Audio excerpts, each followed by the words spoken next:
ஆன்மீக சொந்தங்கள் அனைவருக்கும் வணக்கங்க. இன்னைக்கு நாம நம்மளுடைய சேனல்ல என்ன மாதிரியான முக்கியமான தகவல் எல்லாம் பார்த்து தெரிஞ்சுக்க போறோம் அப்படின்னு பார்த்தீங்கன்னா, ராசி சக்கரத்துல 5வது ராசி இருக்கக்கூடிய சிம்ம ராசியை சேர்ந்தவங்களுக்கு இந்த ஜூன் மாதம் 10ஆம் தேதி அன்று பௌர்ணமியானது நடக்கிறக்கு. இந்த பௌர்ணமிக்கு பிறகு சில பல முக்கியமான மாற்றங்கள் எல்லாம் உங்க வாழ்க்கையில நடக்க போகுதுங்க. அந்த விஷயங்கள் உண்மையாலுமே உங்களுக்கு முக்கியமான அதுவும் நல்ல மாற்றங்களா இல்லை தீமை தரக்கூடிய மாற்றங்களா? தீமை தரக்கூடிய மாற்றங்கள் அப்படின்னா அதை தடுக்கிறதுக்கு என்ன மாதிரியான விஷயத்தை நீங்கள் மேற்கொள்ளணும் அப்படிங்கிறத பற்றியும் தாங்க நான் இன்னைக்கு இந்த வீடியோ பதிவில் உங்ககிட்ட முழுசாக சொல்ல போகிறேன். இந்த பதிவில் சொல்லக்கூடிய எல்லா வித தகவலுமே உங்களுக்கு பயன் தரக்கூடிய விஷயங்களாக தான் இருக்கக்கூடும். ஸோ வீடியோவை ஸ்கிப் பண்ணாமல் தொடர்ச்சியாக பாருங்கள்.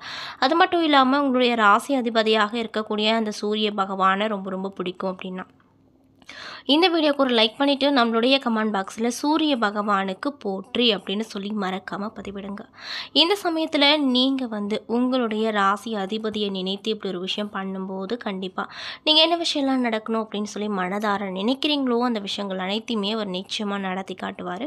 ஸோ நம்பிக்கையோடு இந்த ஒரு விஷயத்தை பண்ணி பாருங்கள். மேலும் இது போன்ற ஆன்மீகம் சம்மந்தப்பட்ட வீடியோக்களெல்லாம் நீங்கள் முழுசாக பார்க்கணும் அப்படின்னு ஆசைப்பட்டால் நம்மளுடைய சேனலை மறக்காமல் சப்ஸ்கிரைப் பண்ணிவிட்டு கீழே இருக்கும் பெல் ஐக்கானையும் மறக்காமல் கிளிக் பண்ணுங்கள். அப்போ தான் நம்ம சேனலில் போடுற ஒவ்வொரு வீடியோவுமே உங்களுக்கு நோட்டிஃபிகேஷனாக உடனுக்குடனே சேரும். ஸோ இப்போ வாங்க நம்ம வீடியோக்குள்ளே போய் முழுசாக பார்த்து தெரிஞ்சுக்கலாம். சிம்ம ராசி அப்படிங்கிறது சூரிய பகவான ராசி அதிபதியாக பெற்றிருக்கக்கூடிய ராசி அப்படின்னு சொல்லப்படுது. மேலும் நீங்கள் ஒரு முடிவை எடுத்துட்டீங்க அப்படின்னா எந்த ஒரு காரணத்தை கொண்டோ அதை மாற்றிக்கொள்வது அப்படிங்கிறது உங்கள் அகராதிலே இல்லை அப்படின்னு சொல்லப்படுது. சிந்தனை, சொல், செயல் என்று அனைத்திலுமே வேகம் காட்டக்கூடிய நபர்களாக இருப்பீங்க. மேலும் அதற்கான பலன்களையும் உடனே எதிர்பார்ப்பீங்க. பின்னால் இருந்து குறை கூறுவதும் உடன் இருந்தே துரோகம் செய்வதும் உங்களுக்கு எப்பொழுதுமே பிடிக்காத ஒரு விஷயங்களாக இருக்கக்கூடும். உணவு விஷயத்தை பொறுத்த வரைக்கும் இந்த சிம்ம ராசிக்காரர்கள் சூடாகவும் சுவையாகவும் இருக்க வேண்டும் அப்படின்னு விரும்புவாங்க. மேலும் இந்த ராசிக்கு 2வது இடமான தன குடும்ப வாக்குஸ்தானத்திற்கு அதிபதியாக புதன் வருவதால் பணத்துக்கு குறைவு எதுவும் இருக்காது. ஆனாலுமே கையில் தங்காதபடி செலவுகள் அப்படிங்கிறது தொடர்ந்து கொண்டே இருக்கும். புதன் பேச்சுக்கு அதிபதியாக இருப்பதால் யோசித்து அந்த கணமே பளிச்சுன்னு பேசிடுவீங்க. மேலும் சுகஸ்தானம் மற்றும் தாயார் ஸ்தானமாகிய 4வது இடத்திற்கு பாக்கியஸ்தானம் மற்றும் தந்தை ஸ்தானமாகிய 9வது இடத்திற்கும் செவ்வாயே வர்றாரு. மேலும் சூரியனும் செவ்வாயும் நட்பு கிரகங்கள் அப்படிங்கிறதுனால பெற்றோர்கள் பாராட்டும்படி நடந்துக்குவீங்க. அவர்களுடைய அன்பும் ஆதரவும் எப்பொழுதுமே உங்களுக்கு கிடைத்து கொண்டே இருக்கும். அது மட்டும் இல்லாமல் 5வது இடமான பூர்வ புண்ணிய ஸ்தானத்திற்கும் ஆயுள் ஸ்தானமாக 8வது இடத்திற்கு குரு அதிபதியாக இருப்பதால் நல்ல குணங்களோடு கூடிய பிள்ளைகள் பிறப்பாங்க. 6 மற்றும் 7வது இடத்திற்கு அதிபதியாக சனி வருவதால் உங்களுடைய வாழ்க்கை துணை திறமை மிக்கவங்களாக இருப்பாங்க. படித்த படிப்புக்கும் செய்யக்கூடிய வேலைக்கும் சம்பந்தமே இருக்காது. பெரும்பாலும் சிலரை வேலையை வைத்து வாங்கக்கூடிய தொழில் அமையும். பெயர், பணம், புகழ் ஒன்றாக கிடைக்கும். அது மட்டும் இல்லாமல் சூரியன் சிவகோத்திரத்தை சேர்ந்தவர். சிவனுடைய அம்சமாகவே சூரியன் இருக்கிறாரு. சூரியன் நெருப்பு குழம்பாக கொதிக்கும் கிரகம் அப்படின்னு சொல்லுவாங்க. இவ்வாறு பூலோகத்தில் சூரியனுக்கு நிகராக இருக்கக்கூடிய ஒரு தலம் அப்படின்னா அது திருவண்ணாமலை மட்டும்தாங்க. மேலும் கொழுந்து விட்ட அக்னியானது கருணையின் பொருட்டு இங்கு மழையாக குளிர்ந்திருக்கு. சிவனே மலையாகவும் மலையே சிவனாகவும் பிரிக்க முடியாதபடி விளங்குது. மேலும் சூரியன் எப்படி எல்லாவற்றிற்கும் மையமாக உள்ளதோ அதே போல பூமியினுடைய மையமாக திருவண்ணாமலை தலம் விளங்குவதால் ஸ்காந்த புராணம் விரிவிக்குதுங்க. மேலும் ஏற்றம், ஏமாற்றம் என்று மாறுபட்ட நிலையை நீங்கள் கடந்து எப்பொழுதும் முன்னேற்றம் என்று உயர அந்த உயரமான திருவண்ணாமலையையும் அருணாச்சலேஸ்வரரையும் வணங்கி வாருங்க. உங்கள் எதிர்காலம் அப்படிங்கிறது சிறப்பாக இருக்கும். மேலும் உங்கள் ராசியில் என்னென்ன நட்சத்திரம் இருக்குன்னு பார்த்தீங்கன்னா மகம், பூரம் மற்றும் உத்திரம் 1ஆம் பாதம் என 3 நட்சத்திரங்கள் அடங்கியிருக்கு. இப்படிப்பட்ட அன்பு நேயர்களுக்கு இந்த பௌர்ணமிக்கு பிறகு என்னென்ன விதமான அற்புதமான நிகழ்வுகள்லாம் நடக்க போகுது அப்படிங்கிறத பற்றி தான் நான் தெளிவாக உங்ககிட்ட சொல்ல போகிறேன். ஸோ வீடியோவை ஸ்கிப் பண்ணாமல் தொடர்ச்சியாக பாருங்கள். கிரகநிலை ஆராய்ந்து பார்க்கும்போது ராசியில் கேது, களத்திர ஸ்தானத்தில் சனி, ராகு, வாக்கியஸ்தானத்தில் சுக்கிரன், தொழில் ஸ்தானத்தில் சூரியன், புதன், லாபஸ்தானத்தில் குரு, அயன சைன போகஸ்தானத்தில் சந்திரன் மற்றும் செவ்வாய் என கிரகங்கள் பலம் வருது. மேலும் கிரக மாற்றங்களானது 2ஆம் தேதி அன்று புதன் பகவான் தொழில் ஸ்தானத்தில் இருந்து லாபஸ்தானத்திற்கு மாறியிருக்காரு. 8ஆம் தேதி அன்று செவ்வாய் பகவான் அயனசைன போகஸ்தானத்தில் இருந்து ராசிக்கு மாற போகிறாரு. 14ஆம் தேதி அன்று சூரிய பகவான் தொழில் ஸ்தானத்தில் இருந்து லாபஸ்தானத்திற்கு மாற போகிறாரு. 22ஆம் தேதி அன்று புதன் பகவான் லாபஸ்தானத்தில் இருந்து அயனசைன போகஸ்தானத்திற்கு மாற போகிறாரு. மேலும் 29/6/2025 அன்று சுக்கிர பகவான் பாக்கியஸ்தானத்தில் இருந்து தொழில் ஸ்தானத்திற்கு மாறப்போறாரு.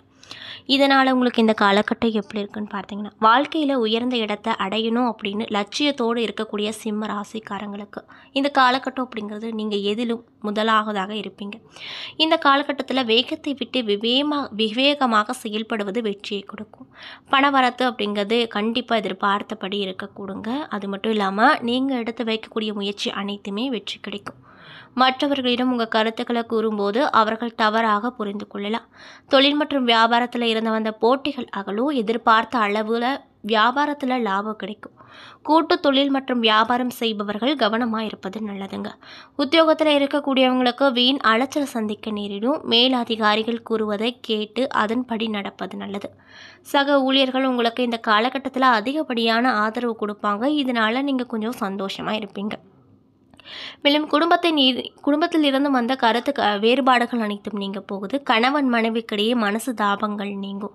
எனவே கவனமாக எதையும் பேசுவது நல்லதுங்க. பிள்ளைகளிடம் அன்போடு பேசுவது நன்மையை கொடுக்கும். அக்கம் பக்கத்தினரிடம் வீண் வாக்குவாதங்களை செய்யாதிருப்பது நல்லதுங்க. மேலும் பெண்களுக்கு விவேகமாக செயல்படுவது வெற்றியை கொடுக்குங்க. எதிர்பார்ப்புக்கு மாறாக காரியங்கள் நடக்கக்கூடும். அதனால் கவனமாக இருங்க. வீண் அலைச்சல் அப்படிங்கிறது வருங்க. கலைத்துறையில் இருக்கக்கூடியவங்களுக்கு எதிர்பாலினத்தாரிடம் பழகும்போது கவனம் தேவை. நண்பர்கள் மற்றும் வீண் அலைச்சல் குறையும். நேரம் தவறி உணவு உண்ண வேண்டிய நிலை உண்டாகும்.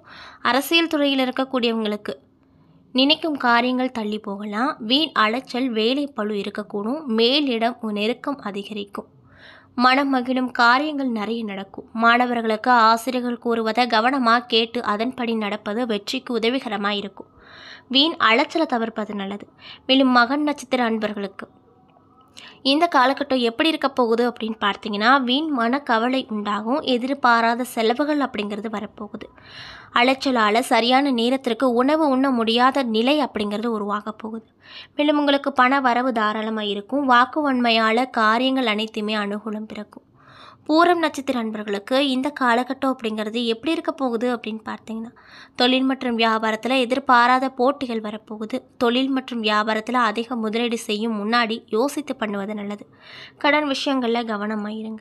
பழைய பாக்கிகள் சிறிய தாமதத்திற்கு பின்னர் வந்து சேரும். உத்தியோகத்தில் இருக்கக்கூடியவங்களுக்கு வீண் அலைச்சலை சந்திக்க வேண்டியிருக்கும். ஆக மொத்தத்தில் இந்த பூரம் நட்சத்திர அன்பர்கள் பணம் சார்ந்த விஷயத்தில் இந்த காலகட்டத்தில் ரொம்ப கவனமாக இருக்கணும் அப்படின்னு சொல்கிறாங்க.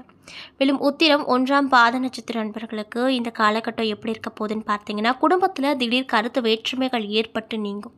விருந்தினர்கள் வருகையால் செலவு அதிகரிக்கும். அக்கம் பக்கத்தினரை அனுசரித்து போவது நல்லது.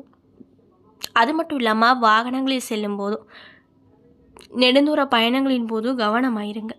மேலும் நீங்கள் என்ன மாதிரியான பரிகாரங்கள் பண்ணணும்னு பார்த்தீங்கன்னா, ஞாயிற்றுக்கிழமையில் சிவன் கோவிலுக்கு சென்று சிவனையும் நவகிரகத்தில் சூரியனையும் தீபம் ஏற்றி வழிபடுவது எல்லா நன்மைகளையும் பெற்றுக் கொடுக்கும். மேலும் உங்களுக்கு அதிர்ஷ்டம் தரக்கூடிய நாட்கள் சூரியன், சுக்கிரன். சந்திராஷ்டம தினங்கள் 19, 20. அதிர்ஷ்டம் தரக்கூடிய தினங்கள் 2, 3, 4, 30 அப்படின்னு சொல்கிறாங்க. என்ன நண்பர்களே, இந்த பதிவின் மூலியமாக சிம்ம ராசியை சேர்ந்தவங்க அனைவருக்குமே இந்த பௌர்ணமிக்கு பிறகு என்னென்ன விதமான சிறப்பான மாற்றங்கள் எல்லாம் நீங்கள் பெற போகிறீங்க, என்னென்ன விஷயத்தில் நீங்கள் கவனமாக இருக்கணும், என்னென்ன விஷயங்கள்லாம் பண்ணணும் பண்ணக்கூடாது அப்படிங்கிறத பற்றியும் நான் இன்றைக்கி இந்த வீடியோ பதிவின் மூலியமாக உங்கள்கிட்ட முழுசாக சொல்லியிருப்பேன். இந்த பதிவில் சொல்லியிருக்கக்கூடிய எல்லா வித தகவலுமே உங்களுக்கு பயன் தரக்கூடிய விஷயங்களாக கண்டிப்பாக இருக்கும். ஸோ வீடியோ பிடிச்சிருந்தா லைக் பண்ணுங்கள், ஷேர் பண்ணுங்கள். அது மட்டும் இல்லாமல் உங்களுக்கு ராசி அதிபதியாக இருக்கக்கூடிய அந்த சிவபெருமான் உங்களுக்கு ரொம்ப ரொம்ப பிடிக்கும்னா இந்த வீடியோக்கு ஒரு லைக் பண்ணிவிட்டு நம்மளுடைய கமெண்ட் பாக்ஸில் சிவபெருமானுக்கு போற்றி அல்லது சூரிய பகவானுக்கு போற்றி அப்படின்னு சொல்லிட்டு மறக்காமல் பதிவிடுங்க. மேலும் இது போன்ற ஆன்மீகம் சம்மந்தப்பட்ட வீடியோக்குள்ளெல்லாம் நீங்கள் முழுசாக பார்க்கணும் அப்படின்னு நினச்சா நம்மளுடைய சேனலை மறக்காமல் சப்ஸ்கிரைப் பண்ணிவிட்டு கீழே இருக்கும் பெல் ஐக்கானையும் மறக்காமல் கிளிக் பண்ணுங்கள். அப்போ தான் நம்ம சேனலில் போடுற ஒவ்வொரு வீடியோவுமே நோட்டிஃபிகேஷனாக உங்ககிட்ட வந்து சேரும். நன்றி.